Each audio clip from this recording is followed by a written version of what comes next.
পরিস্থিতি জানাতে যুক্ত হচ্ছেন হোসাইন জিয়াদ। জিয়াদ, এর আগের সংবাদে তো আপনি জানাচ্ছিলেন যে সেখানে থমথমে পরিস্থিতি এখনো বিরাজ করছে, বাজারের লোকজন তেমন একটা নেই, কিন্তু বেলা তো গড়াচ্ছে, এদিকে অবরোধও কিছুটা শিথিল করা হয়েছে।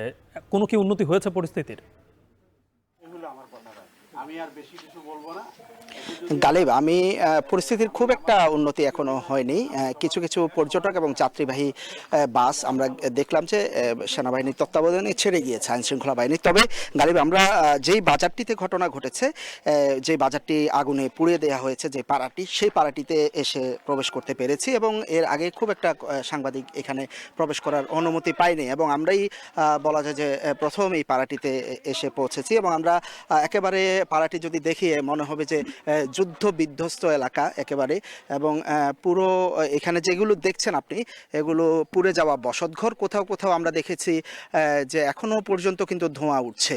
পুড়ে যাওয়া বসতঘরের কোনো কিছুই যে নিয়ে বের হতে পারেননি এখানকার বাসিন্দারা, সেই চিত্র নিশ্চয় আপনি দেখলে বুঝবেন। এবং যেভাবে যতদূর আমার চোখ যাচ্ছে আসলে পাড়ার ভেতর, সেই পাড়ার ভেতর আসলে পুরোটাই পুড়ে গেছে এবং ঘরের ভেতর যে জিনিসপত্রগুলো ছিল, সেই পোড়া জিনিসপত্রগুলো একেবারে চুলো থেকে শুরু করে সিলিন্ডার, ঘরের আসবাবপত্র, কারো আলমিরা, কারো আলনা, আমরা বেশ কিছু ছড়িয়ে ছিটিয়ে থাকা মোটরসাইকেল দেখতে পাচ্ছি। অন্তত 30 থেকে 40টির মতো মোটরসাইকেল হবে, সেগুলো পুড়ে গিয়েছে। এবং এখানের যারা বাসিন্দা আছেন এবং পুরা পাড়া জুড়ে আমরা দেখতে পাচ্ছি যে এখানে বেশ কিছু দোকানপাট ছিল, সেই দোকানপাটগুলো দুই পারে একেবারে পুড়ে আছে পুরোটা।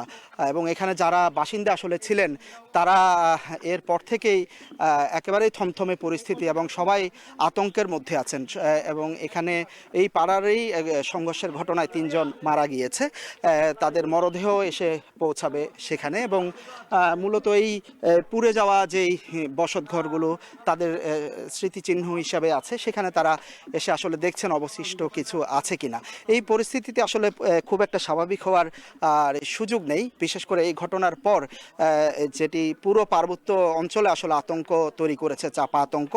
এবং এখানে যারা পাহাড়ি বাঙালি রয়েছেন, সবাই এখন নিজ নিজ পাড়াগুলো পাহারা দিচ্ছেন, সড়কগুলোতে পাহারা বসিয়েছে আইন শৃঙ্খলা রক্ষাকারী বাহিনীর সদস্যরা এবং আসা যাওয়া আর পথে চেকপোস্ট আসলে চেক করা হচ্ছে। তো এখানে পাহাড়ি বাঙালি যারা আছেন সবাই বলছেন যে তারা আসলে শান্তিতে ছিলেন, সম্প্রীতিতে ছিলেন। যেই ঘটনাটি ঘটেছে সেটি দীঘিনালার ঘটনা, কিন্তু সেই ঘটনা আসলে পুড়ে ছাই হয়েছে অনেক দূরের এই বসতঘর বা গুইমারার এই বসতঘরগুলো। তারা বলছেন যে তারা শান্তি সম্প্রীতিতে থাকতে চান, সবাই আসলে সেই সম্প্রীতি ফিরিয়ে আনার দাবি করছেন।